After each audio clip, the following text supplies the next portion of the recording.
दोस्तों, Indian railway finance corporation limited यानी IRFC की बात करें तो कंपनी की एजीएम आज हो चुकी है।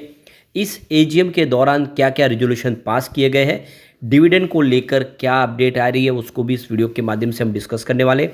साथ में एक बहुत बड़ी गुड न्यूज निकल के आ रही है। गवर्नमेंट ने एक बहुत बड़ा फैसला किया है। आईआरएफसी के शेयर की प्राइस तो फिलहाल इस समय तो काफ़ी दबाव में है। 230 का हाई बना के स्टॉक 180 के आसपास है। क्या इस समय हमें खरीदारी करनी चाहिए?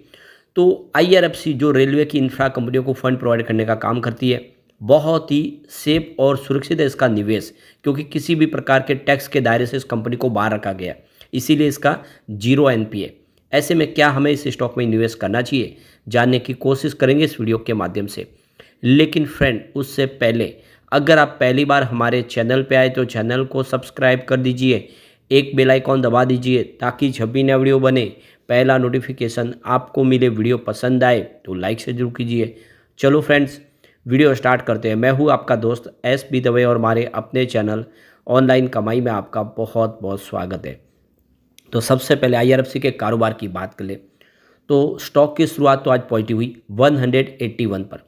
क्लोजिंग कल की 180 के आसपास थी, परंतु यही इंट्राडे में आज का हाई है 181 का। वहाँ से फिर इस स्टॉक के अंदर दबाव देखने को मिला और इसके पीछे वजह भी है, आज सारे मिड कैप स्टॉक में प्रॉफिट बुकिंग हावी हो गई और जो स्टॉक पिछले दिनों दौड़े थे वो सारे के सारे आज दबाव में थे। इस वजह से इसने भी 179 का लो बनाया और क्लोजिंग बिल्कुल नीचे की तरफ ही रही 179 पर, जहाँ पे 0.5% की गिरावट थी, यानी लगभग आधा % की गिरावट।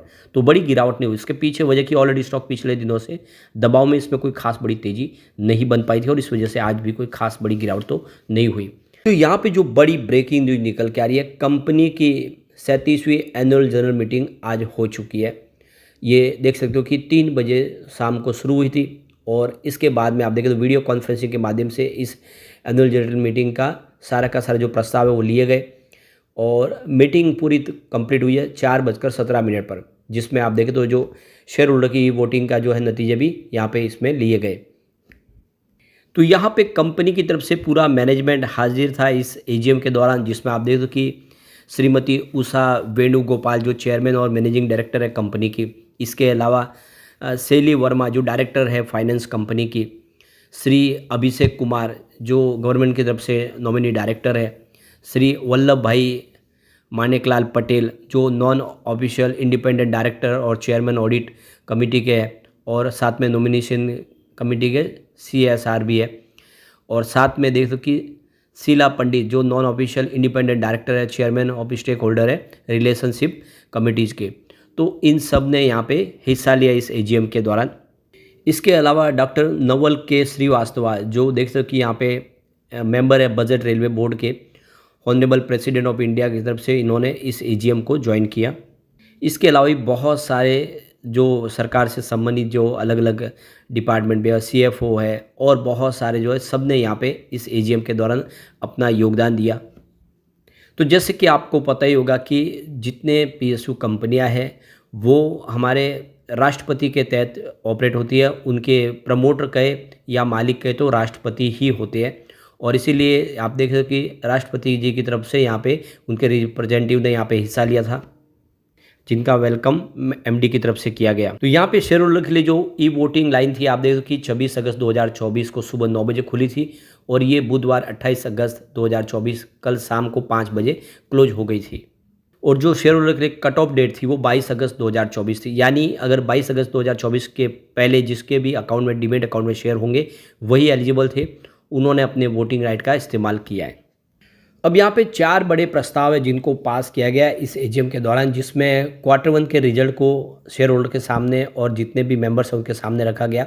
इसके अलावा पिछले साल का पूरा रिजल्ट है वो उसमें शेयर होल्डर की रजामंदी ली गई, रिजल्ट के प्रस्ताव को पास किया गया।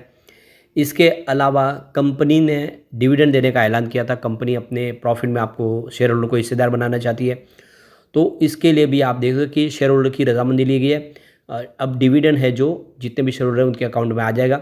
इसके अलावा देख दो कि यहाँ पे तीसरा जो यहाँ पे प्रस्ताव था, ऑर्डिनरी प्रस्ताव था, ये भी इसमें रीअपॉइंटमेंट हुई है। श्री बलदेव पुरुषार था जो नॉमिनी डायरेक्टर है कंपनी के अंदर, और एक और जो रिजोल्यूशन पास किया गया जिसमें नई अपॉइंटमेंट हुई है MD की श्रीमती उषा वेणुगोपाल जो चेयरमैन और मैनेजिंग डायरेक्टर कंपनी की बनी है, उस प्रस्ताव को भी शेयर होल्डर की रजामंदी से पास करवाया गया। तो अब देख सकते हो कि एजीएम आज हो चुके हैं। इसका मतलब आने वाले 30 दिनों में अगर आप एलिजिबल शेयर होल्डर है तो आपको बिल्कुल डिविडेंड मिल जाएगा कंपनी की तरफ से, जो डिविडेंड का ऐलान किया गया है। तो पर शेयर 70 पैसे का कंपनी आपको डिविडेंड देगी, और जिसकी एक्स डेट थी 22 अगस्त। तो 22 अगस्त के पहले आपने शेयर खरीदे होंगे तभी आपको ये डिविडेंड मिल पाएगा, और आने वाले 30 दिन में आपके डायरेक्ट बैंक अकाउंट में ये डिविडेंड आ जाएगा। इससे पहले सितंबर में 80 पैसे का डिविडेंड कंपनी ने दिया था। ये दोनों मिला के 1.5 रुपये का डिविडेंड होता है। अब यहाँ पे एक बड़ी गुड न्यूज और निकल के आ रही है। कैबिनेट की तरफ से 6,456 करोड़ के 3 मेजर प्रोजेक्ट को ऐलान किया गया है, सरकार की तरफ से अप्रूवल दे दिया गया है।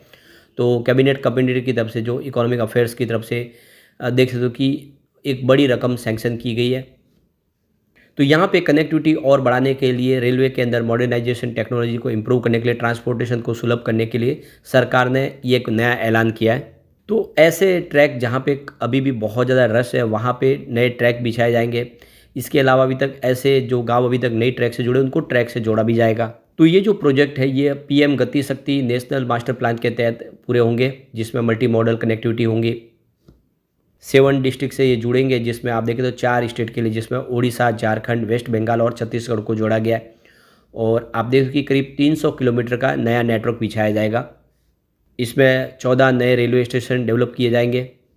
इससे बहुत सारे गांवों की कनेक्टिविटी बढ़ जाएगी। इसके अलावा फ्रेट कैपेसिटी बढ़ जाएगी। आप देख सकते कि करीब 1300 विलेज है जो इससे जुड़ जाएंगे, और 30 लाख जो पब्लिक है, जो वहाँ के जो रहवासी है, उनको बेनिफिट होगा।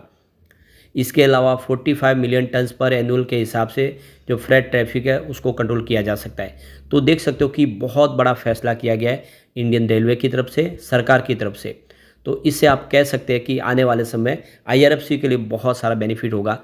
और क्योंकि जिस तरह से ये रेलवे के सारे प्रोजेक्ट ऐलान हो रहे हैं, इसके लिए फ़ंड प्रोवाइड करने का काम तो आईआरएफसी ही करेगी। और आज की डील के अंदर ये बातें निकल कर आई है कि आज जो डील है वो सारी की सारी खरीदारी के सिर्फ आपको यहाँ पे 2 बिक वाले की डील दिखाई देगी। तो एक बार हम उन डील को डिस्कस करें तो सुबह 9:15 पर 181 की प्राइस से 1,35,000 शेयरों की शानदार खरीदारी हुई। फिर 10:29 पर 180 की प्राइस से 1,13,000 शेयरों की एक बिकवाली हुई। तो फिर 10:30 पर 179 की प्राइस से 1,16,000 शेयरों की एक बिकवाली और हुई। उसके बाद 10:55 पर 180 की प्राइस से 1,10,000 शेयरों की एक खरीदारी हुई। तो फिर 2:23 पर 179 की प्राइस से 2,06,000 शेयरों की एक खरीदारी और हुई। तो 2:23 हुई 179 की प्राइस से 1,07,000 शेयरों की खरीदारी और हुई।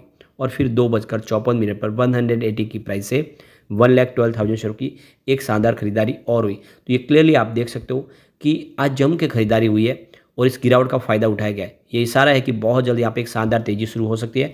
ऐसे में लॉन्ग टर्म इन्वेस्टर के लिए अच्छा मौका है कि आईआरएफसी में दाव लगाया जाए। इसके पिवट लेवल को भी चेक कर ले तो यहाँ से अगर गिरावट होती है तो 178 का पहला सपोर्ट है, ये टूटा तो 173 तक स्टॉक जाता हुआ दिखाई देगा। गिरावट और बढ़ जाती है तो 169 तक जा सकता है स्टॉक। पॉजिटिव माहौल बना तो 187 का फर्स्ट रेजिस्टेंस है, इसको पार करते ही स्टॉक आपको 192 तक जाता हुआ दिखाई देगा। आगे की संभावना तीसरा जो रेजिस्टेंस है वो काफ़ी शानदार है, 197 के आसपास दिखाई दे रहा है, यानी स्टॉक फिर से 200 को टच कर सकता है। ऐसे में एक शानदार तेजी शुरू हो सकती है। लेकिन फ्रेंड, कोई भी इन्वेस्टमेंट करने से पहले अपने फाइनेंशियल एडवाइस बड़े ले ले या अपना खुद का रिसर्च करें, क्योंकि मैंने वीडियो आपके एजुकेशनल पर्पज़ के लिए ही बनाए। वीडियो पसंद आए तो लाइक से जरूर कीजिए और चैनल को सब्सक्राइब कर दीजिए। Thank you friends.